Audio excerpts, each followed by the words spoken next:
Arestado ang isang lalaking may iba't ibang kaso sa Binangonan, Rizal at Quezon City. Hinuli rin sa hiwalay na operasyon ng isa pang lalaking nahaharap sa estafa at pagnanakaw. May unang balita si James Agustin. Iinquest na ng pulisya ang 39 anyos sa lalaki matapos mahuli sa reklamong pagnanakaw sa Quezon City.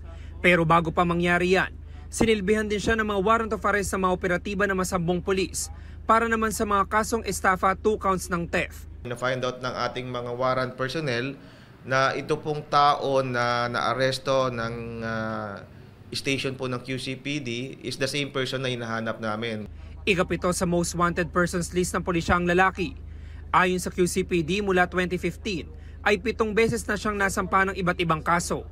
Kino-considered as one of the member ng criminal gang na involved particularly in robbery and theft here in Quezon City and some parts in Metro Manila. Nakulong na rin po siya dati dito way back 2022, nakalaya because of bail and upon posting bail, nakagawa pa rin siya ng mga ibang crimes. Sinusubukan pa namin makuha ang panig ng lalaki na nakapiit sa Talipapa Police Station.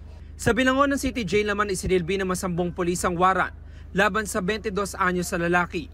Yan ay para sa mga kasong 2 counts ng paglabag sa Comprehensive Dangerous Drugs Act at paglabag sa Omnibus Election Code. Taga Quezon City ang lalaki at nahuli sa Binangonan, Rizal dahil sa kasong carnapping at theft.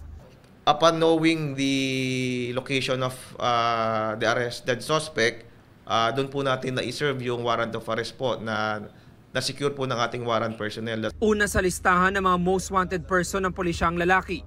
Sinusubukan pa namin makuhanan siya ng pahayag. Ito ang unang balita. James Agustin para sa GMA Integrated News.